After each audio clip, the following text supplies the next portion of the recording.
Good morning, everyone. Thank you. It is a great pleasure to welcome you all to the Urban Institute. I'm Sarah Rosen Wartell, and I have the honor and privilege of being its president. I want to thank you to join us for what is a special day for us. We call it's the 2018 Paul Offner Lecture, where we're very excited to welcome the University of Wisconsin-Madison Chancellor Rebecca Blank for a conversation about how universities can help to expand access and address inequality. If you are plugged in on your social media, we encourage you to continue the conversation online. Turn your email off, but Twitter on if you like. But use the hashtag #LiveAtUrban so others can join you and see what excites you and interests you from the comments. We have the speaker Twitter handles, that would be the Chancellor and myself, on your program if you want to use them as well. We welcome the virtual audience who are watching via webcast, and if you want to join in the conversation in the room, you can send comments throughout the event to events@urban.org, and they'll get handed up to me as part of the conversation Q&A section that we have. So please join us on.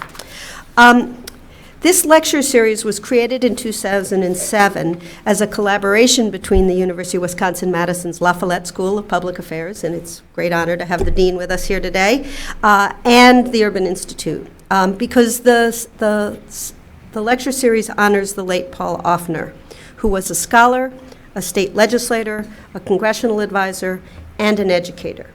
He left a special legacy because he understood the importance of applying solid, evidence-driven research to public policy solutions, and especially the kinds of solutions that brought help to the societies most disadvantaged. It's very an honor for us to have Paul's widow here with us today, Molly Offner, in the room, as well as many people here I see who knew him in his professional life and are pleased to be here to be part of this celebration of his life. In a few moments, we've asked the Chancellor to give us a talk, the lecture, about the issues of higher education access and affordability that she has been working on in her career, and then she and I are going to do a little chat about some of those questions, and then we're going to bring all of you into the conversation. So if you have ideas, please get ready to join us. I suspect that in this room doing an introduction for Chancellor Blank is beside the point, but there comes a stage in your life where you deserve to have an extraordinary career reviewed.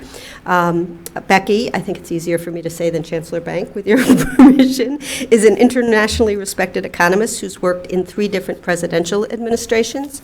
She served on the board of the Urban Institute for 3 years, so we're particularly proud to have a shared family member between us and the university. But she then went on to serve in a role as first Deputy Secretary and Acting Secretary of the U.S. Department of Commerce under President Obama. She has an undergraduate degree in economics from the University of Minnesota. We were talking about her Midwestern roots and how important those are to her just a few minutes ago, and a doctoral degree from MIT.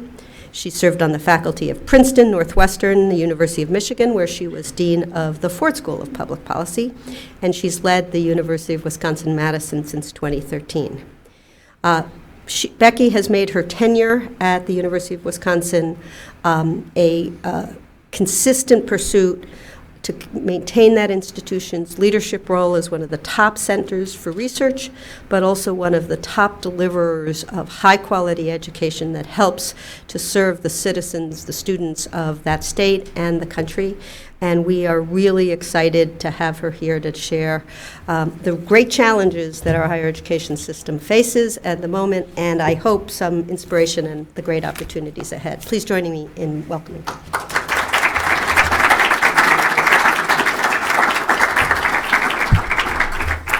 Thank you very much, Sarah. I am honored to be here. There are a lot of familiar faces in the room, and it's always fun to come back to DC and to come back to the Urban Institute. I'm particularly honored to be asked to give the Paul Offner Lecture. I met Paul on a number of occasions in my career. I can't say I knew him well, but I've heard some wonderful stories about him since going to Wisconsin from some of his old friends like Tom Loftus. And I very much thank you for asking me to deliver the Offner Lecture for this year. I'm going to do a little bit of economics, and I'm going to do a little bit of higher education, and there may be some of you in the room who know just about everything I'm going to say, but we will see what comes of it. So let me start with the issue of economic growth. I want to talk about inequality, and it's hard to talk about inequality without talking about the larger macroeconomy first. The claim that economic growth is important is a reasonably non-controversial one. It is important for our national economy, for increasing wealth and income opportunities. It's politically important. We're seeing the extent to which those who have felt left out from economic growth are very politically important right now. It's obviously personally important for ourselves and our children, and it's very important for higher education institutions, not just because economic growth creates jobs that our students are all going to go get, but for those of us who are in public institutions, economic growth creates more wealth for our states, which we hope is going to trickle down to our institution. But economic growth has slowed a lot in the last 2 decades, and this shows GDP growth rates in the 70s, the 80s, the 90s, the 2000s, and then from 2010 to 2017. And as you see, we were sort of ticking along. There were some pretty serious recessions there in the 70s, 80s, early 90s.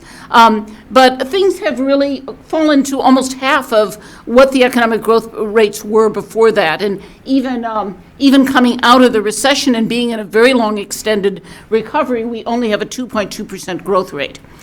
So, the question of how do we stimulate more growth is an important one. And I'm going to make the claim, out of a particularly perhaps biased perspective, that there's no single institution in the country that is more important to economic growth than research universities. And in certain crowds, I would even argue, than public research universities. If you ask what's important to growth, and I'm just going to click this off because I don't need to look at it. If you ask what's important to growth, there are 2 things that really stand out, and there are a number of other factors as well. But one is that you have to have a workforce with the skills to keep the United States on the front edge of a global economy, right? And what do universities do more than anything else? They provide skills. They churn out workers who have a certain set of skills with them. But secondly, you need the technology and the innovation. And in fact, if you decompose growth over time in the United States, the single most important component is innovation and technological change. So there's no question about that in the data, I think, from almost every way you measure it. So what else do universities do? Research universities are absolutely central to keeping the United States on the cutting edge of technology and innovation. So once you say that universities are one of the primary sources for a skilled workforce and for innovation, you sort of can't talk about economic growth without talking about whether your universities are doing the job they should be doing. Why do I say that public universities are particularly important? Because it is where the majority of this happens. If you look at the American Association of Universities, AAU, that is the 60 biggest research universities in the country, you could all name every one of these. They are almost exactly divided between 30 publics and 30 privates. In the 30 publics, 82% of the undergraduate degrees given by those 60 universities come out of the publics. 2/3 of the PhDs that are awarded by those universities come out of the publics. And about 60% of the research dollars spent by those universities are spent by the publics. So making sure that those universities, and particularly our public universities, don't just survive but thrive becomes incredibly important.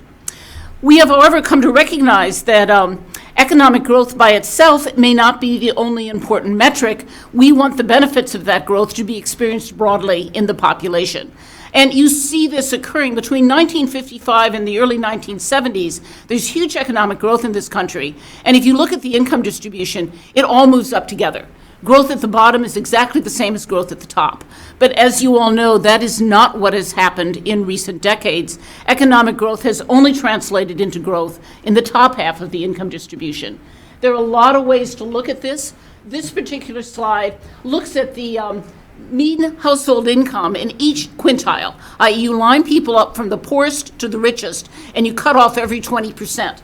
So let's see if I've got a, I don't know if I have, so this right here, 13,258 is the median income for the poorest 20% of the population. And if you look at that line, it's been awfully flat. This is from 1979 onward. This is 40 years of data. It's all adjusted for inflation. Real purchasing power in that group basically has not changed. You see almost the same thing in the second quintile, and almost just a little bit of tick up in the third quintile. It's not till you get to the 60th to the 80th that you can actually notice about $10,000 of growth over that 40-year period in mean income.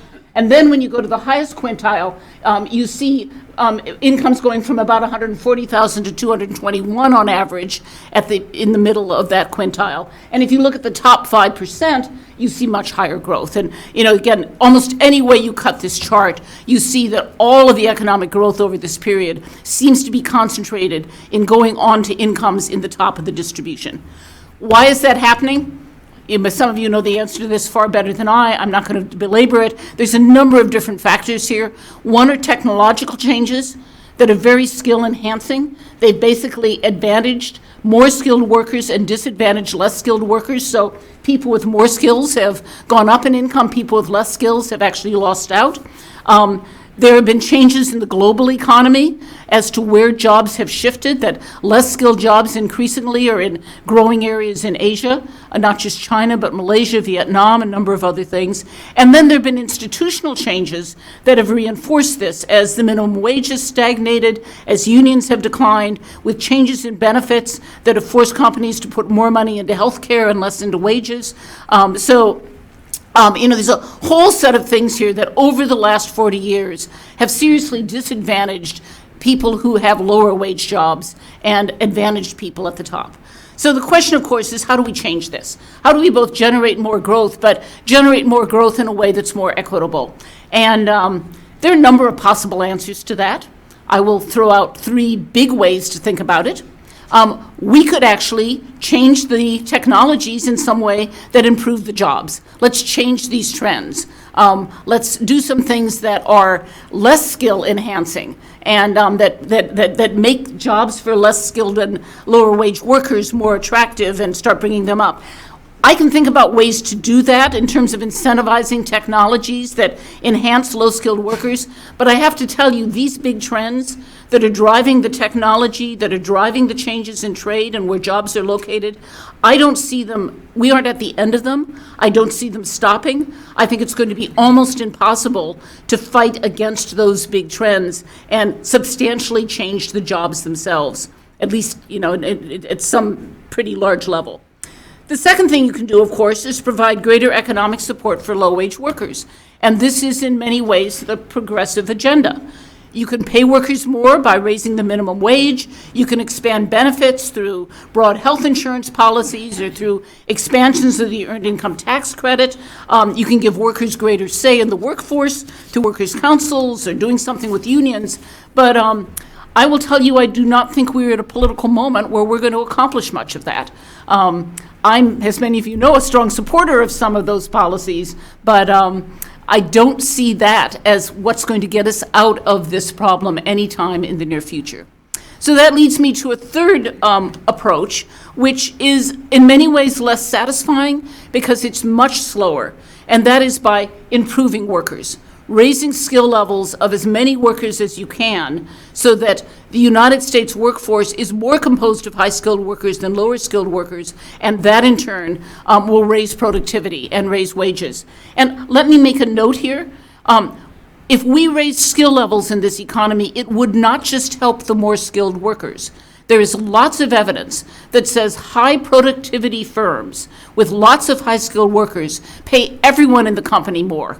Right? So if you can increase the number of high productivity firms, you're likely to raise wages for everyone as a result of that. And there's sort of a lot of evidence here of wages being very different across different types of companies, and particularly wages at the bottom. Now, a side note, if what you really want to do is raise skills in this economy, there's only one way to do that fast: immigration of high-skilled workers. And I don't see that happening anytime in the near future either, at least in the next 2 years, with increases in immigration. So that says you've got to go back to saying, let's do it the hard way. Let's try to get more people, more skills in our current economy. So that means providing more high school education, more post-high school education, more degrees, getting more people into higher education.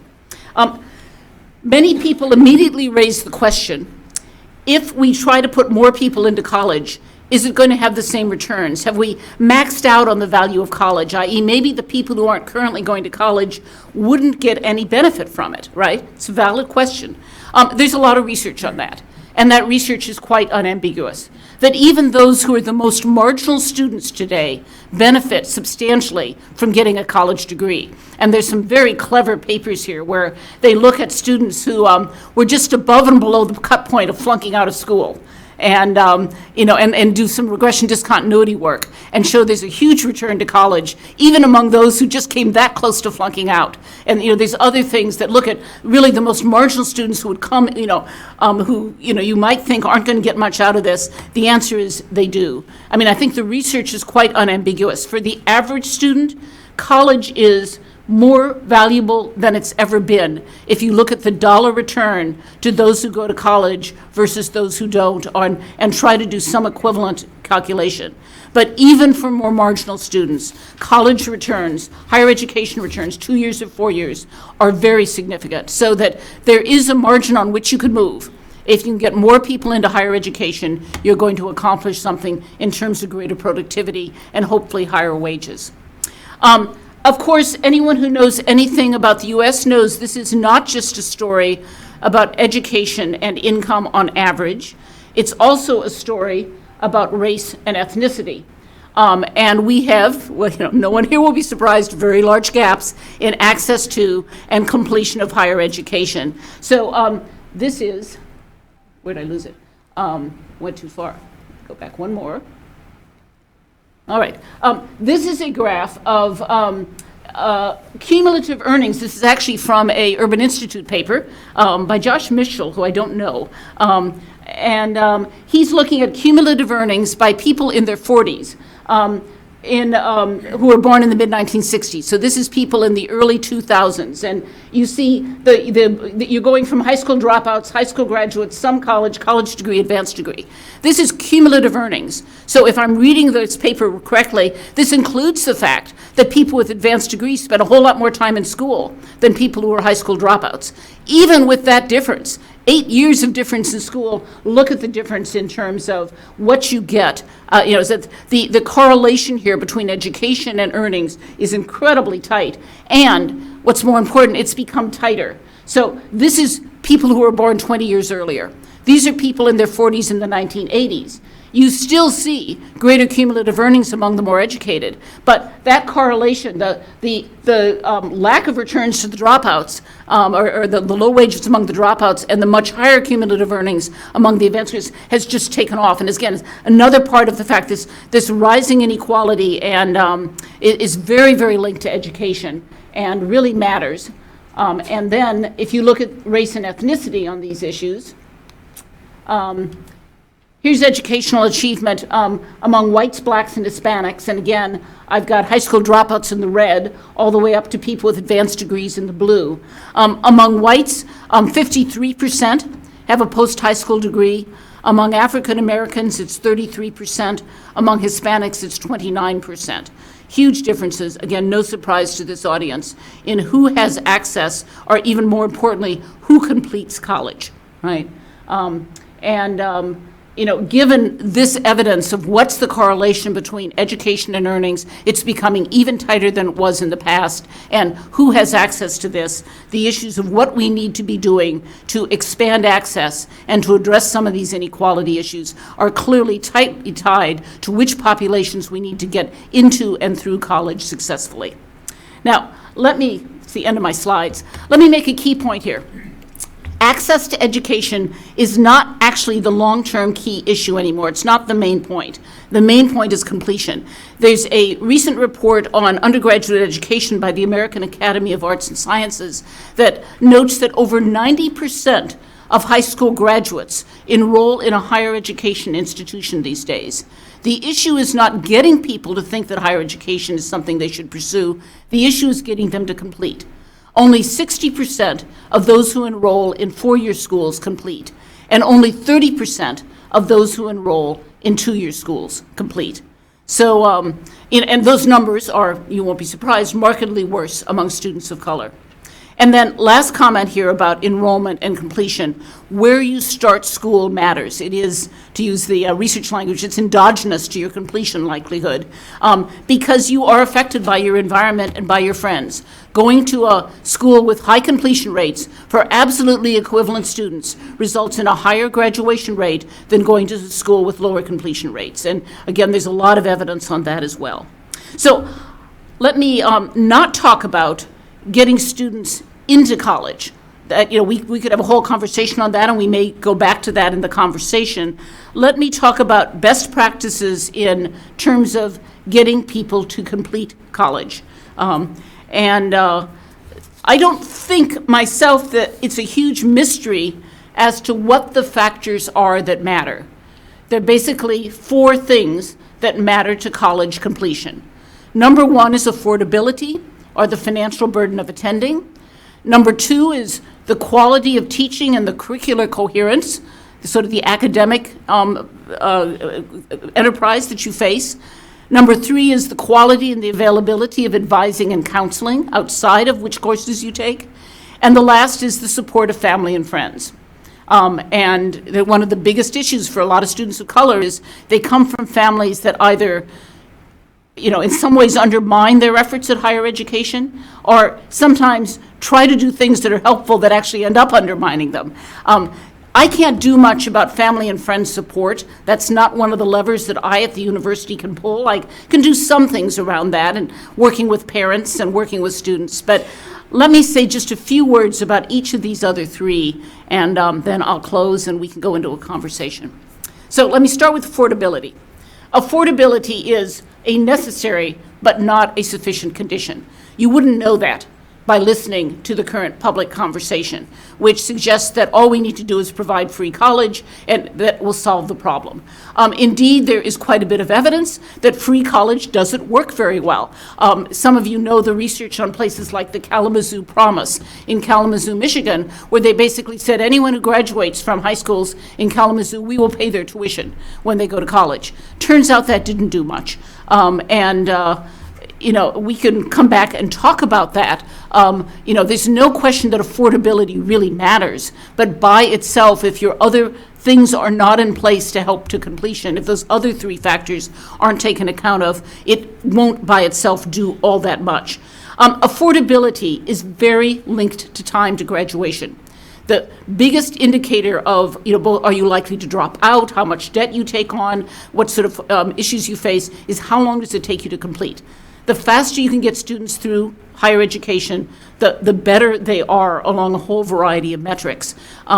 This is one of the issues I've been trying to message inside the state legislature in Wisconsin for a number of years, because we've been under a tuition freeze ever since I arrived. It's been 6-7 years now. And the message I want to say is that, look, saving a few $100s every semester through a tuition freeze, if the result of that is more crowded classes, less available classes, it takes you longer to get through and complete, you will end up spending a whole lot more money paying an extra year of tuition than you will save from a tuition freeze over those 4 years. I have not been successful at communicating that, but the time to graduation really does matter here. And then the last thing I'd say about affordability is simplicity matters. I regularly, over the last 20 years, have had conversations with people in policy positions who say, I don't understand this debate about affordability. Look at all the programs we have. Anybody who wants to go to college can. And in theory, that is correct. But if you look at all of those programs, the complexity of how you access them, whether you know about them, what you have to do in order to maintain your eligibility for them, these are really complex programs. They're very hard to understand. They're particularly hard to understand among people who may not themselves have college degrees as parents and among 18-year-olds. So, one of the things we're doing in Wisconsin is very simple message, something we call Bucky's Tuition Promise. Bucky is our mascot, for those of you who don't know the University of Wisconsin. Yeah, no, it's Bucky. It's Bucky. Bucky Badger. They actually had 2 mascots, Bucky and Becky, and then they needed to trademark those somewhere 20 years ago, and Wisconsin was so cheap they didn't want to trademark 2, so they only trademarked Bucky. But Bucky's Tuition Promise.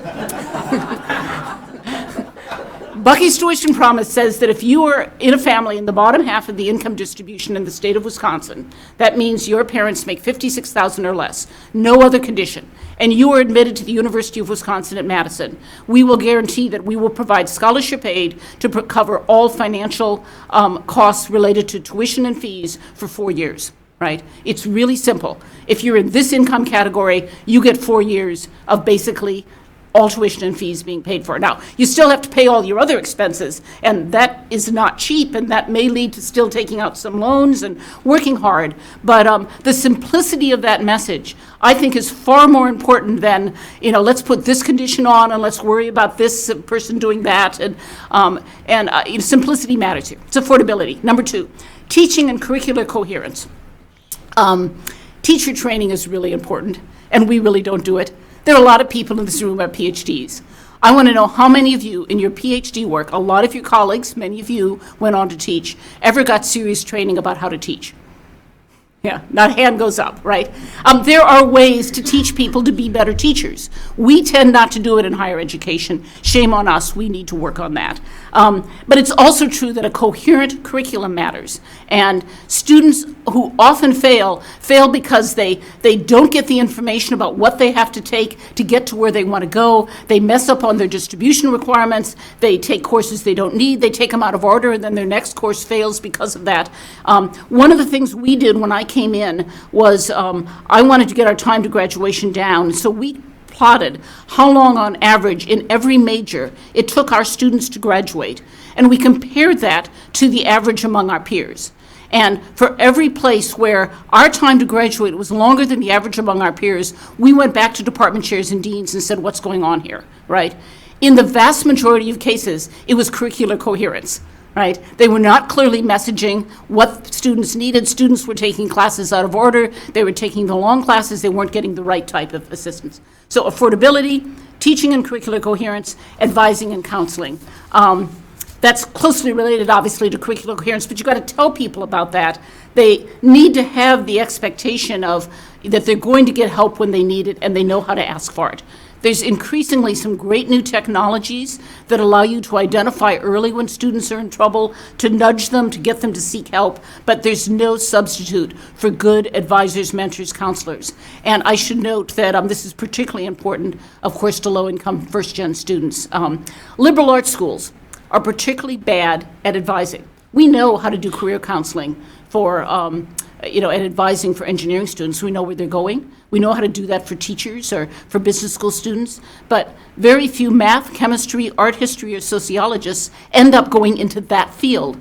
And so thinking about how you do the right advising and career counseling for liberal arts students is important, and we're doing some really interesting things at Wisconsin on that, which I won't talk about. Not helpful in any of this. State budget cuts, tuition freezes, or ongoing attacks of higher education by public leaders. There are a lot of things that we can do better on every one of our campuses, I promise you. But I find it both ironic and sad that at a moment when the returns to college are higher than they have ever been in this country, and when the country needs more of its population to be ready for skilled jobs than ever before, that the value of universities and the value of a college degree is under attack. At UW, like at other public flagship institutions, we have 3 missions: education, research, and outreach to the state. What we do with those 3 missions is not just important to our students, it's not just important to the state of Wisconsin, but I deeply believe that we and other flagships, the work that we do, is important to our country, its long-term success, and its possibilities for economic growth and for addressing some of these inequality issues. If we want the U.S. to thrive in the decades ahead, we need a growing economy, which also includes more and more workers in the rewards to growth. We can't make that happen unless our educational institutions are thriving as well. And let me close by quoting Daniel Patrick Moynihan, someone who Paul Offner worked for a number of years. Moynihan has a wonderful quote that I sort of think says it all. If you want to build a great city, and I would say a great nation, what you want to do is build a great university and then wait 100 years. So I'll close there.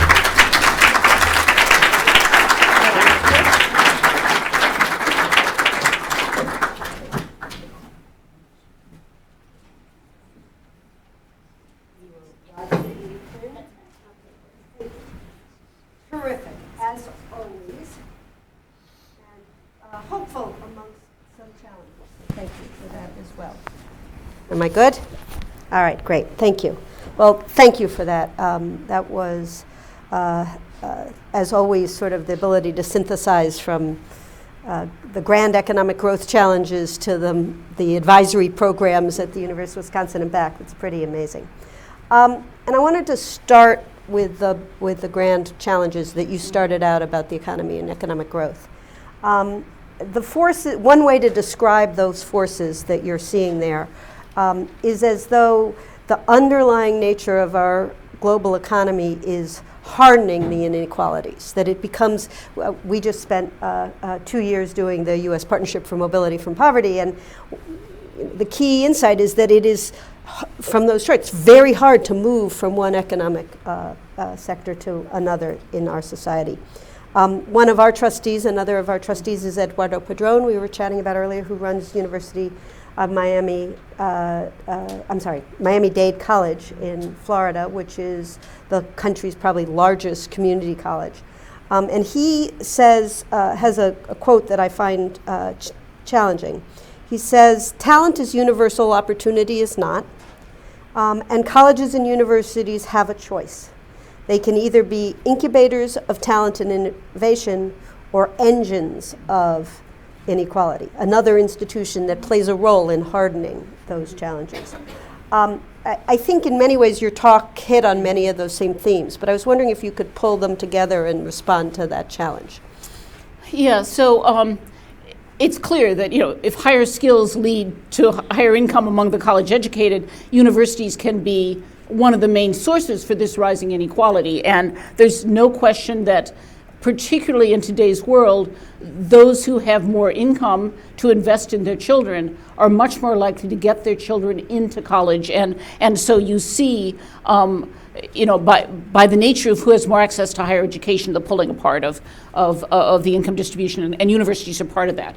On the other hand, I will also note, and I will speak here for the publics, we were founded on the idea that everyone should have access to higher education. And one of the revolutionary ideas of the Morrill Act, which Abraham Lincoln signed to create land-grant universities, was that you should have a university subsidized by the state that anyone can attend. And indeed, we have played that role for decades, generations within our, many people in this room have parents or grandparents who would never have gone to university if it had not been for the access that they had to their state public institutions. So, we have to claim that history and make sure that we continue it. And it is harder when state subsidies no longer cover the cost of education, and we have to sort of figure out a financial model that lets us continue to be accessible. So one of the consequences, you started to talk about this, and I want to pull it out a little bit more.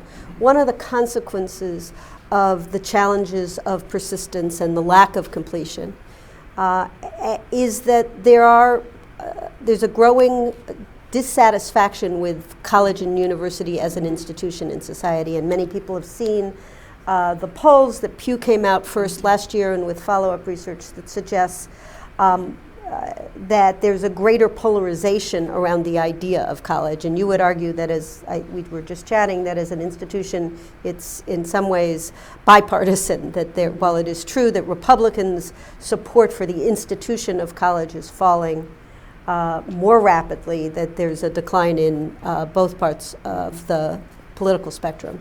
And I was wondering if you could talk a little bit about how,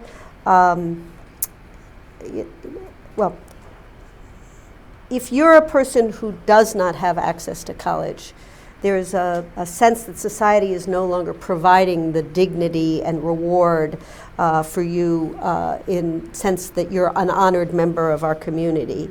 And for those who try to pursue college, there is a sense that it is a very high-risk proposition, because if you're not successful, you end up carrying the cost of that burden throughout your life.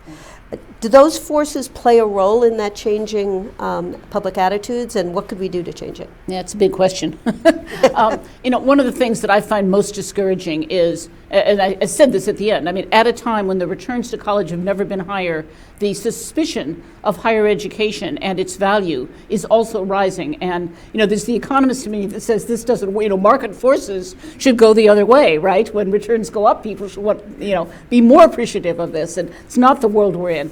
Some of it is we're in a very partisan political time. We're in a time of high populism, and it is exactly those moments when institutions come under attack. And nothing comes under attack in such times more intensely than an elite public institution. And there is nothing more elite as a public institution than a research university. So, in some ways, it's not surprising you're seeing this. I think it is contrary to sort of all of the evidence about the value of these places, or even, I might note, the cost and access, which is one reason why I want to emphasize the need for very simple communications about our affordability. The problem that we all have, that the model of higher education is a one price fits all. Now, we don't charge one price to everyone, but that's what everyone sees. And half the world looks at that and says, I can't possibly afford that. Right, and certainly for state universities, my tuition is $10,000, $500. And the other half of the world looks at this and said, they mustn't be any good. They're way too cheap. I'm going to go send my kids someplace to a private school. And it doesn't help the simplicity of the messages. But, we are in a period where messaging really matters, and facts seem to matter less. So you have to worry a little more about how you do your marketing. And you cannot take for granted in a state like Wisconsin that because you are a flagship university that has provided access to education for 170 years, that therefore you will have the support of either the state legislature or the citizens of the state. That you have to constantly be messaging and fighting for that support and communicating your value. That's not all bad. It's always good for an institution to have to communicate value. But this is a particularly suspicious world to be doing that. Trying to message in. Well, I want to come back to the messaging in a second, but let me maybe give you some hope in the discipline of economics. Mm-hmm. Is it economically irrational for people to have lack of support for college if the problems you described in persistence are very real? If the idea of starting college does not guarantee you the success, the return that people are doing a cost, return, and likelihood of return calculus, and they're finding it not so rewarding. Yeah, and I think this is actually a reason why there's such a big return to going to a college where most all of the students complete, as opposed to a school where very few complete. Because, if you look out and say, all of my friends started college, and gosh, a lot of them dropped out, and look, they took out loans, and they ended up not completing, hasn't gotten them anywhere, your likelihood of thinking that college is worthwhile for you is much less. If you go to a school where everyone gets through and you see them going on and getting jobs, you feel differently about it and you're much more likely to persist. So I think it's one of the reasons why you see such differences in behavior among people who go to different types of institutions. And that's adjusting as much as you can for equivalent people, same test scores, same high school background, same socioeconomic family. So I didn't tell you I was going to ask this, but you can handle it. A lot of higher institutions of learning, institutions of higher education are skeptical or concerned about the accountability measures on institutions that people are talking about. But to your point of simplicity and messaging and transparency, if there was clarity about persistence, cost, and some measure we could agree on ROI, would that not make some of these challenges you're discussing easier to resolve? Yes, though, the problem here is that it's very hard to have simple metrics that apply to all higher education across the United States. The world of two-year schools is so different from the world of more elite big research universities that one-size-fits-all metrics may not be the right way to go. You may want a small number of metrics, that some of which apply better to certain sets of schools and some to others.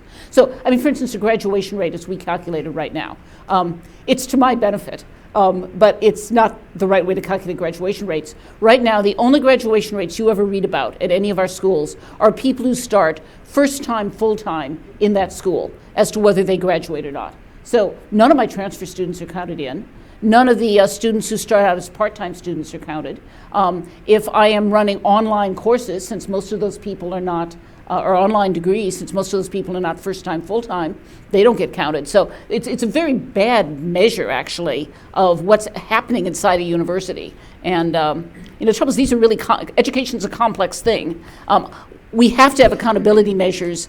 Virtually every measure has a problem. So the question is finding a few of them that offset each other in their problems, if you will. And do you think that we are at a point now where the leaders of your peer institutions can come to imperfect but better measures and would support having those measured applied across the universe of higher education institutions? I think the following is true. I think leaders within certain subsets of universities would come to agreement. I think you would not get agreement across all of higher ed. I think the heads of two-year schools would want a different set of metrics than the heads of research universities, but that's okay. Or at least as to the students who have those. I mean, as you and I were talking about before, your university has a variety of students, so it's metrics for the part of your program that looks like it. The other thing I would say, and this is a big issue in Washington, D.C., is one of the big metrics that everyone wants and none of us has is what happens to our students 5, 10, and 15 years out. Do they succeed, and in what ways? What do their incomes look like? What are their, are they employed? And we have difficulty tracking that ourselves. People don't respond, they go off, you lose their email address. The only way to do that is through some more national tracking process. And there has been real resistance at the federal level for a whole variety of reasons of collecting individual student level data that is then used to match in this way. And I would really like to believe at some point soon we're going to get that type of a metric that the federal government is willing to do for schools. Amen. Yeah. Be good for researchers too. That too. So now let me go back to the point you were making about messaging. In the political conversation in recent years, we have had these tendency to say, well, it's simple to say free college or debt-free college or something like that. But then there's a competing set of arguments that go to the question, we've got very scarce public support for public investment. Shouldn't we spend that investment on the people who need it most, and some kind of variable pricing where you effectively have that now with the aid and assistance you provide people, but it's not transparent, and there's always a sense somebody else is doing better than you are, and there's a real barrier to entry with just the information and the complexity. As a matter of national policy, how do you think about this sort of free college versus investment kind of dilemma? So, we are obviously doing, quote, free college for lower income students in the state of Wisconsin. I very much believe that for certain sets of students, you should do everything you can to bring costs down as much as possible, right? And, and as I say, that's not free college in the sense that they still have to pay for all their living expenses if they're coming in residence to the University of Wisconsin, and that was probably going to cost them more than tuition, but it means they're now going to have to get together $12,000, which by working, and may it be a little bit of loans, you could easily do in an affordable way than you can 25, right? I am a big believer that you got to have some skin in the game if you're going to invest in something like college. Europe for many years had basically free college, and it wasn't by chance that people would hang around schools there for 6, 7, 8, 9 years, right? You want people to get through and get on with their life, and you've got to give, having some skin in the game is important. I also think, and there's some circles in which it's a heresy to say this, but it's not all bad to take out loans to invest in something with a really big return. We do that all the time. If I think you should take out a loan to buy a used car, you surely should be able to take out a loan to invest in a college education, which is going to give you hundreds of thousands of dollars in return over your lifetime. Now, the question is, how much of a loan, and can you get too far in debt? And the answer is, obviously you can. So the issue is, what's the mix of things that are available in a way that makes them affordable and doable? But, we're in a world right now where so many people are saying, no debt whatsoever. It's a terrible thing. And that's just going to make it that much harder for many, many people to even think about going to college. And there is a tension between what you just suggested, which is my kid shouldn't be either free college or debt-free, but on the other hand, you want a message that's simple and that can build universal support. And your comment of, you've got to be able to complete, because it's the people, Sandy Baum is the expert on this, but, who are the people who default at the highest rate? Interestingly enough, it's the people at the bottom end of the borrowing scale, because it's the people who borrowed some but then didn't complete and got nothing for it. So their default rates are much higher than people with big borrowing amounts who actually completed and therefore got into great jobs and got real returns. So it's on universities. The university piece of accountability here, which is so important, is we've got to get people through. We've got to work on the completion. We've got to have higher rates of success of those who start, of getting them through. And if we do that, then we've got to ask for a reasonable set of policies that make this affordable. Yeah. So one last sort of affordability question. My sense is that within the culture of every state, there's an ongoing challenge to whether or not its public institutions are accessible enough, particularly the residents of the state. Your school takes a good number of your students from around the country, which helps sustain your research and your excellence, but you are also a public institution. How do you make that balance, and how do you make sure that you're serving the role that you are, the economic ladder role for the state of Wisconsin that you were set up to serve? So this is something I worked on very hard in my first couple of years, because I also have to have a sustainable financial model. My tuition has been frozen by the state for a good number of years. When I came in, there was a hard cap that said I had to have 72% of my students had to be in-state students. So they freeze the margin along which I can admit students. They freeze the price. You've got no levers here, and then they're cutting your budget at the same time, and there's no way to adjust to that, right? So I worked hard in my first year to do a deal with the regions that essentially said the following: I will, in exchange for lifting that cap, to give me a little more leeway on the admit, don't admit margin and who you're getting from out of state versus in-state, I will guarantee that every freshman class has a minimum of 3,600 Wisconsin students in it. Now, 3,600 was above where we had been on average over the last 10 years. And this is really important, this is what made this possible for me in a way it wouldn't work for California or Texas. The whole upper Midwest is seeing a decline in the number of high school graduates. So when I said I'm going to admit 3,600 students, and I can show this over the last 4 years, we're admitting an increasing share of the high school graduates in the state. We're admitting a higher share of high school graduates now than we were either 10 or 20 years ago in the state. So that's a really strong commitment to the state. And in exchange for that, they lifted the cap, which is to say I can now grow my overall undergraduate student body, and I can grow on the out-of-state side, which gives me a lever I can pull to offset some of the budget cuts and the tuition freeze issues. But how you do that, it's much harder in the California system, where they want people to take almost 100% California students because the demand is, and the growth in population is so strong there.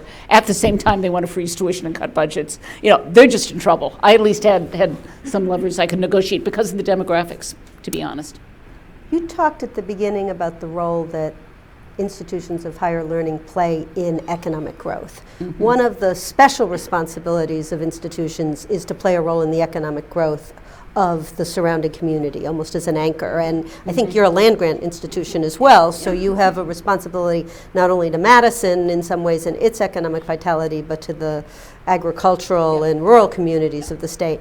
Can you talk a little bit about how you balance that with some of the other things you're dealing with? So Wisconsin has this wonderful thing called the Wisconsin idea, which one of my predecessors more than 100 years ago coined. And the statement that he made that became known as the Wisconsin idea was essentially something like the boundaries of the university are not the campus boundaries, but are the boundaries of the state. And the beneficence of the university should be felt in every community of the state. That's as close to the quote as I can get. And the result is we have always felt a very strong mission, and I think this is true of many of the land grants, that we are about being out in the state, not just doing research and teaching on campus. Now, that means something very different in 2018 than it did in 1918.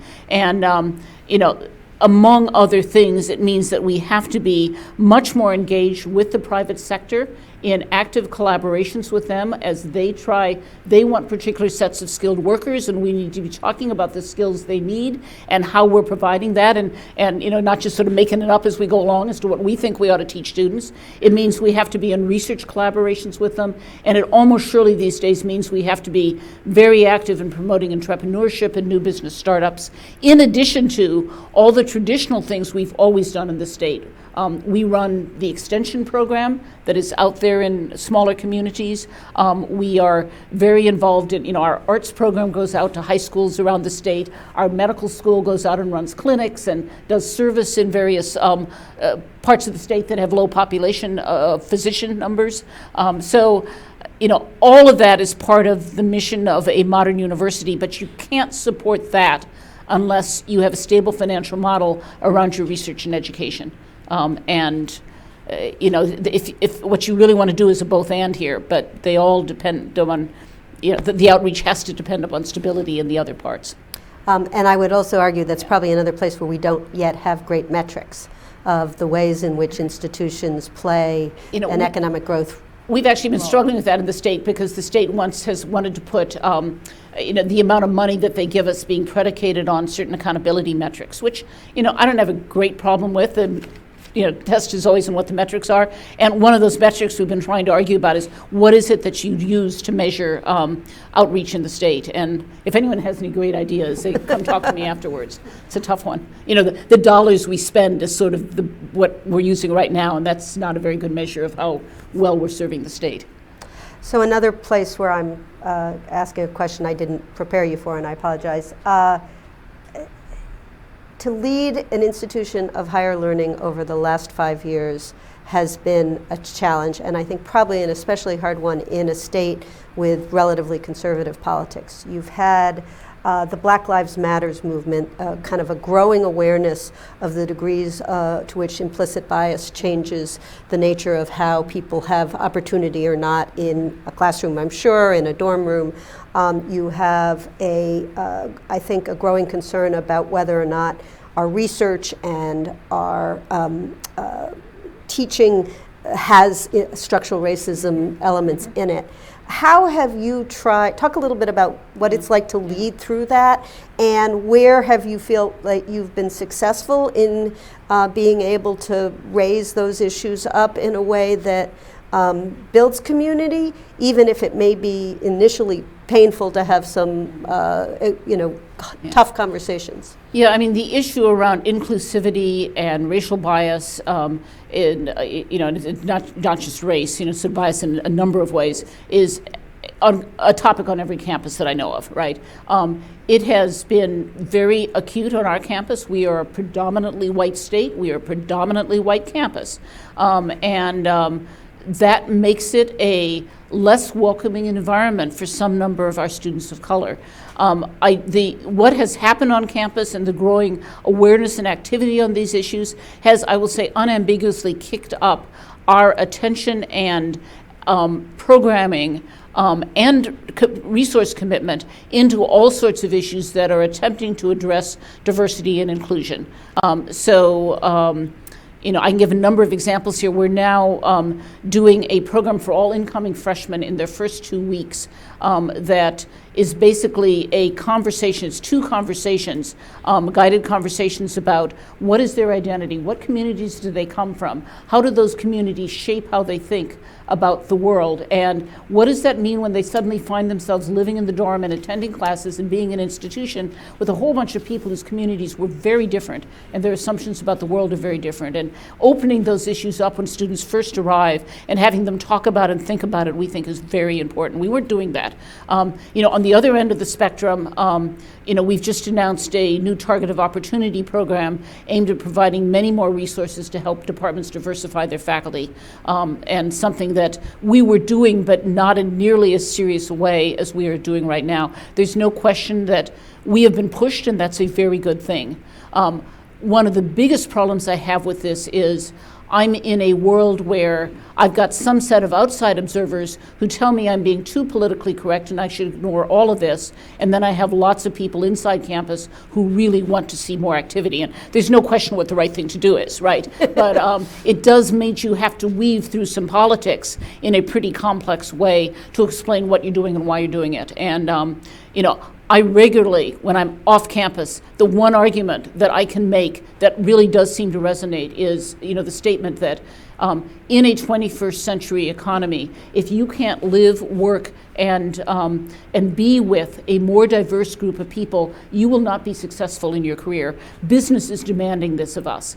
But I admit when I make that argument off campus, there are a number of people on campus who view, say, no, this is a morally right issue, and you're making an instrumentalist argument. That's not quite the way they usually say it, and that's not the right way, But again, you make the arguments that people can hear. And for some of our stakeholders, the argument they can hear is the jobs and economics one, and I hope that I make the moral argument at times on campus as well, but there's some groups where that's not the right place to start. So I'm going to bring everybody else in just 1 second. So let me ask you one last question from me, which is, can you describe for us what you think an institution of higher education is going to look like in 25 years? Not every aspect of it, but what do you think will be interesting and different? And what are you worried about, and what could be a great opportunity? So I really do worry about the continuing public disinvestment. And I do think there are going to be a number of states where their state university is basically a state university in name only. I mean, we're down to 13-14% state, but have enormous, we're still state employees, enormous state controls. I don't know how that circle will be squared. I do think there are a number of public institutions that are going to become lower quality and struggling much more, and I think that's just going to be endemic, and particularly in the outstate public institutions where these problems are much more intense and they don't have the levers to pull that I have to try to stabilize their finances. All of that said, I think all of us are going to be serving a more diverse population, an increasingly smaller share of our students, even in places like Madison, where our comparative advantage is residential education. We have a beautiful campus. We do a great job. People love the sports. They want to be there for 4 years. Our problem is getting them to leave after 4 years. Even in that world, a growing number of our students are going to come a year or two late. They're going to take time out to go overseas. They're going to want to go do a job internship. And so they're going to want to do more online work. And so while there may be residential students, they aren't there from 18 to 22 in residence those 4 years. And growing numbers of our students as well will be more non-traditional students, potentially students in online degree courses who may never set foot on campus. And that trend will be even bigger in schools for whom residential education is less of a comparative advantage. And I just think we're going to be serving a more diverse population. And of course, that will mean these institutions become even more complex over time. Almost everyone is dabbling in online education. There are a small number that are really in it big time. The real interesting question is how many of the dabblers actually grow to scale, and how many just sort of continue at the dabbling. I think more people will grow to scale, and there'll be more, you increasingly see these big institutions. We all used to be 40 to 45,000. There are a whole bunch now who are 65 to 75,000 because they've got 20,000 online students. And the ones that are really going to succeed are going to be the ones that have that type of scale beyond their residential courses, in my opinion. Great. All right. Well, let's hope that comes. All right, we're going to ask, I'm going to call on folks to please identify yourself and also just wait for the mic to come. So we'll start here, then we'll go to Harry, and then I'd love to come over here. Thank you very much. My name's Jeff Stroll. I'm the Director of Research at the Georgetown University Center on Education and the Workforce.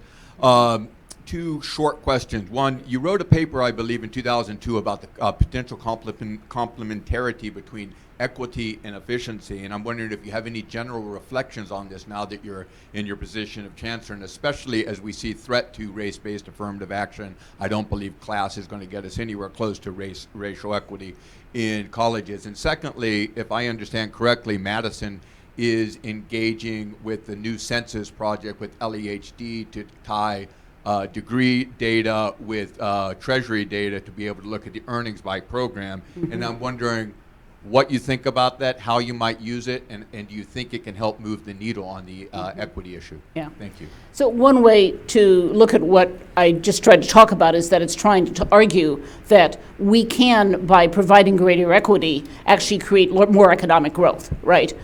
Because you're bringing more people up into higher productivity jobs. So that 2002 paper, which didn't talk about higher education at all, I think in some ways you could say that's exactly the message of what I'm trying to convey here, is that we have to work on both together, and we can. They're not in conflict for higher education.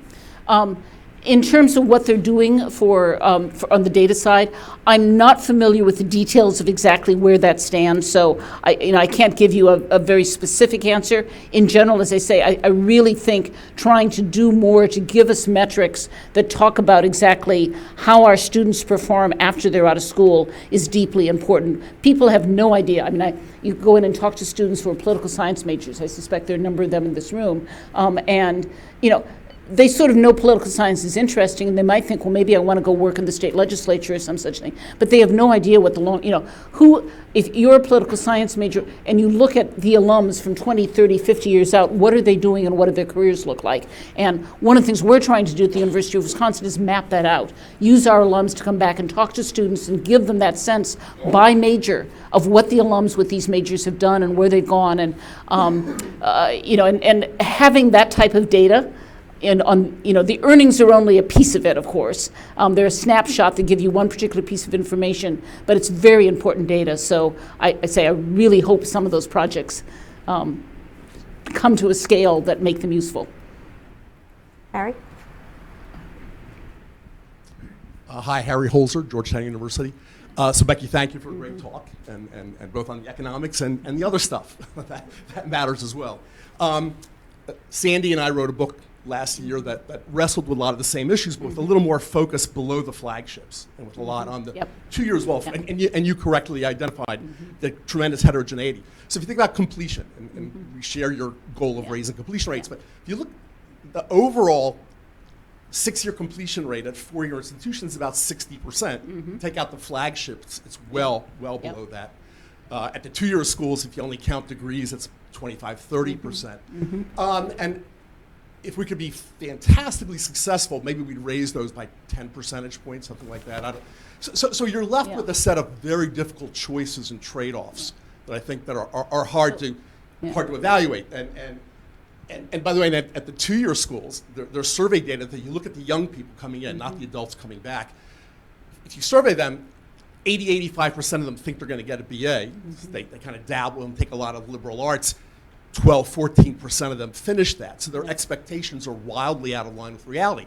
So, and none of us want to go back to a tracking system where we're trying to lower people's, and yet you have these very low completion. So leading to these issues of resource trade-offs below the flagships between liberal arts and more occupational, labor market-oriented programs at the 2-year level between the associate degrees and the certificates. And I'm just wondering, given the reality below the flagship schools, how do you think about those trade-offs and maybe some guidelines for how the institutions and the policymakers should allocate in that kind of world? So, I'd say 3 things about how you address that. One is, this is not a new statement to be said. We need to do a better job of high school advising, particularly for students who would be first generation students, about what do their options look like and how should they choose among them.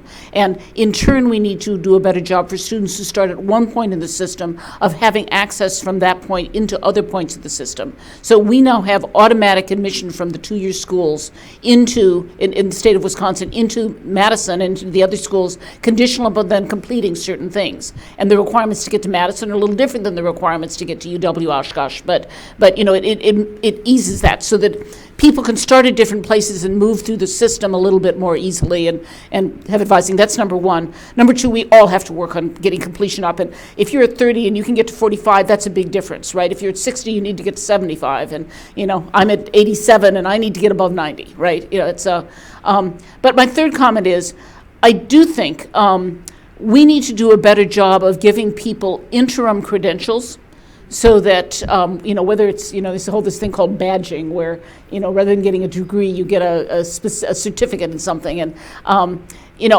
lots of people complete 2 years of college and drop out and have nothing. There's certain faculty in my university here, and if I say this, I'm sure I'm going to get in trouble when I get back to campus. We should be giving a 2-year degree to those students who complete 2 years of college if they've done certain things. Even, just like those of you in the PhD, you pick up a master's along the way. Some people stop at that. But we should be providing interim credentials here that give folks some sense of what they've done and what they haven't. And I think particularly for the schools that are more of the 2-year and technical schools, thinking about what you can do with 1 year, with 1.5, with 2 years, what cluster of programs mean something, and trying to do some credentials around that, particularly if you work with local businesses in terms of what they need. We've sort of, again, had this model of education that is set around certain degrees, and I don't think we're doing a benefit to our students by holding on to that quite as tightly as we do. Thanks. Over here. Please introduce yourself. Does this work? My name is Jessica Rutstein. I am in the LaFotte School at UW. I am also a posse mentor on campus, which for Mic working? I'm sorry. Is it working? There we go. Different angle, sorry. So I was saying I'm at UW. I'm a graduate student and also a mentor to undergraduate students, similar to what Chancellor Blank was referring to.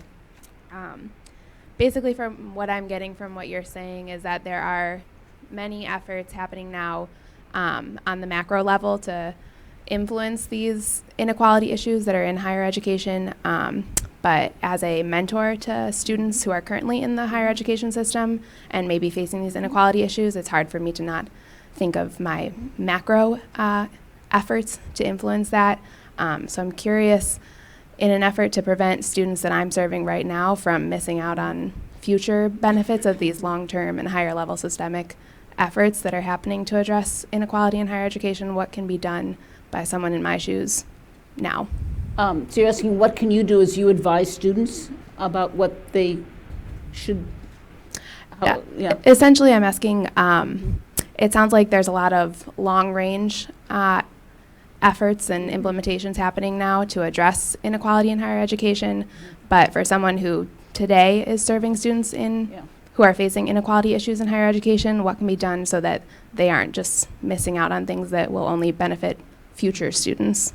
Well, I think the first answer, if you're working as mentors to current students, and the POSSE program, some of you know, is a program for low-income students. It's disproportionately students of color coming from low-income urban neighborhoods that places them in groups of 10 in universities around the country. It's a wonderful pipeline program that sends us wonderful groups of students who graduate at a higher rate than our average student, actually. We have wonderful sets of, the best thing is make sure those students complete, right? I mean, the main message of, if nothing else, is higher education really matters. It's going to be your success key if you want a middle income or better life.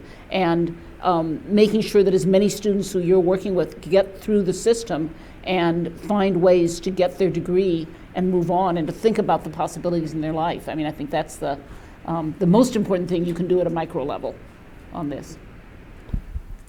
All right, so we'll go to Kim and then back there and then up front. Yeah. Thank you, and thank you for talking about these important issues. Kim Rubin, Urban Institute. Kim, close to your mouth. Close to my mouth, okay. So first, I just wanted to have you talk a little bit, and one of the things that I'm hoping can go forward is sort of messaging as you're trying to simplify this about the whole idea of income-based repayment. Is that something that you encourage students to know about as they're going forward? Because especially if you're thinking about this whole idea that college isn't worth it, if they know that there's some insurance about if it's not a good investment, they won't actually have to pay more if it's based on their income, that seems really important.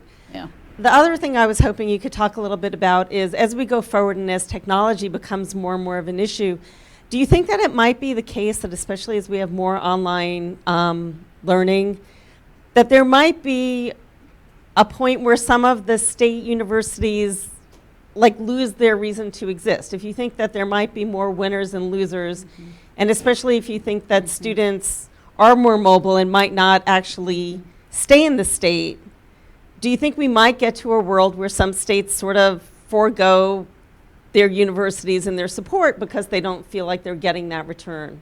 Or do you think the other things make it worthwhile, and that's not where we're going to go as a world? Yeah. Let me talk about income-based repayment first. As many of you know, I'm a big believer in progressivism, progressive taxation, progressive payment schemes. I think income-based repayment, which says, if you take a loan out for a certain amount, your rates of repayment or the expectations might vary depending upon the jobs that you get into, is quite important. I do think there need to be some constraints around that. If you're in certain professions and working full time, as opposed to, you just don't have to work at all and then you can not have to pay back your loan. Within certain constraints, I actually think that's a great thing to do. It does require that you have someone else covering that risk and paying off that loan. So, you need some redistributive policy coming somewhere from the state or from some group of individuals who are issuing those loans. And we seem less interested in doing that now than we were 10 years ago. So I don't know how we go with that. The question of, are some schools not going to survive this? You already see this in a lot of small liberal arts schools in the upper Midwest with the demographics, with the decline in the population. There are a number of schools in very deep trouble. I think there's a number of small privates that are likely to close over the next 10 years if the combination of financial problems and declining demographics continue in these areas, which I think they're likely to. It's a lot harder at the state level because these are public institutions. Sarah and I were talking about this. Without naming names, I'll be blunt. Wisconsin has too many public schools in it. We have 12 four-year campuses in addition to Milwaukee and Madison. None of those campuses are going to close, even though some of them are in some pretty serious financial trouble. And they're not going to close because they're the center of their community, and the political outrage that would be, this is not a private market whereby if you fail financially, you go. It's a political market. And one of my biggest concerns in a world where higher education is underfunded and there's a lot of schools out there trying to claim public money is that rather than doing what every private business would do, which is say, look, we've got one or two really successful schools here and a number that are failing, let's put our resources where the success is, the public sector will do just the opposite. Let's take money away from our one or two really successful places and put it in the failing schools because they clearly need it. And, I think that's going to happen in more states than you want to know about. Yeah. So we only have 5 minutes left, so I had pointed to 3 people. What I'm going to ask you to do is each make your comment or question short. We're going to get all 3 of them, and because you're so good at synthesizing, you'll find one answer that will respond to all 3 points. Let's hope they all have the same question. We like to test. All right, so what did I say? I think started in the back, then up front here, and Peter will be close. Hi, thank you so much for being here. Benjamin Olnick Brown. I'm a student at the Follette School. My question, you made some news recently with a big partnership announced with Foxconn, which is our new engine of economic growth, according to our outgoing governor in the state of Wisconsin. And I was curious how you see partnerships with private industry like that benefiting higher education in addressing the challenges that you're facing, and how you do that without giving certain companies too much power within public universities. All right, so Foxconn.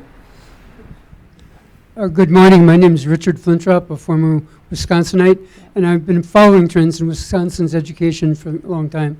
I'm a little anxious, and you've addressed about 90% of this, but the trend of the demographics and also the needs of business has now shifted radically the role of the state universities, but it's being done at the expense of liberal arts. So I'd like to have you speak to what you think the right balance is going to be going forward. Okay, and Peter? The answer would take a long time. But And here's introduce what yourself, please. I'm worried about it. We're talking more this morning about how we get people more to graduate and particularly toward good jobs. My question is, how are we going to get the good jobs? I'm very worried about that. And that was Peter Edelman of Georgetown Law School. So there's a little bit of a common thread between all of these. I do think that industry partnerships with major research universities are absolutely crucial for the future. I mean, increasingly industry is, this is across the country, partnering because they themselves don't want to do the basic research. They want to be in partnership with universities who are doing more of the basic research, and they in turn then are pulling things into their labs that are more applied. And there's nothing unique about this. We've got 5 different partnerships going with Foxconn, but we've got 2 partnerships going with Johnson Controls. We've got a big partnership with GE Health, and many universities doing far more than that than we are. What we recently announced was a major gift from Foxconn, most of which is going to go into a building on the engineering quad. Partnerships with industries are not, there's nothing unique about them. There's a lot of best practices about how you do them well. You always have to be very clear about the intellectual property. When they work well, they provide more opportunities for students in terms of linking them in ways that both get them jobs and get them some experience that can be very helpful even if they go work someplace else. So I'm a fan of this, but with the caveat, you've got to put the right boundaries around it, right? That leads always to the question then, does that mean that you're emphasizing your engineering school and your medical college as opposed to the liberal arts? And we are in a moment of deep suspicion of liberal arts. It's going along with this suspicion of higher education. You're too liberal, you're not doing anything useful, who knows if anyone's getting jobs.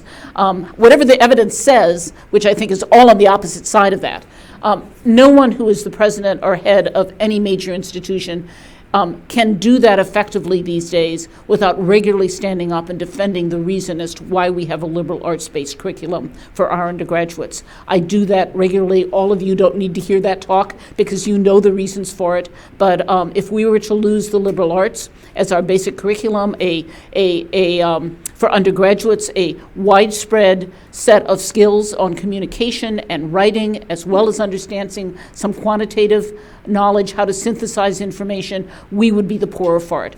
Our engineering school requires more distribution requirements than most other engineering schools in the country. I regularly hear from businesses that's one of the reasons they hire our engineering students, because they actually have some writing and communication skills that they can't count on in other places. So I'm very much with you on that.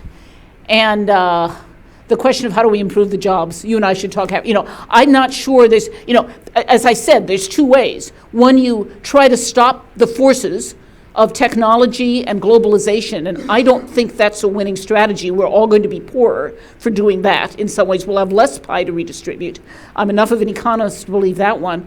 Or you work on the progressive agenda of trying to, improve those jobs, or you change the skills. And I talked about changing the skills. I'm a big in favor of doing more on the redistributional, help subsidize those jobs so people who are working full-time have a reasonable living. I am pretty skeptical about how well we can improve the jobs in the next 20 years. I don't see any of the forces doing anything but continuing to move in the direction. As everyone here probably knows at the Urban Institute, not only are we now talking about dispossessing lower income jobs, we're increasingly there are a number of more what have traditionally been middle class jobs that are becoming dispossessed by some of these technologies. And I'm hoping you have a better answer than I do for that, Peter, because I don't. I asked you. Yeah. Yeah. Well, I'm going to now work hard to pull the spirit of optimism and opportunity out of that ending of the conversation.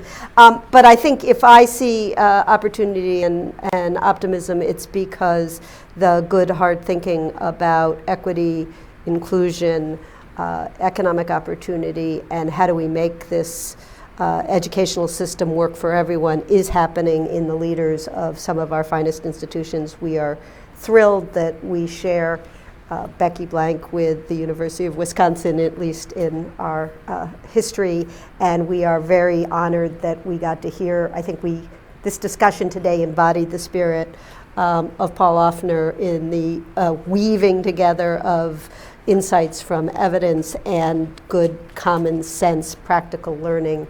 And I believe that working together we can continue to make progress on these issues. Thank you for the work you're doing, Becky, and thank you for being here today. Thank you, Sarah.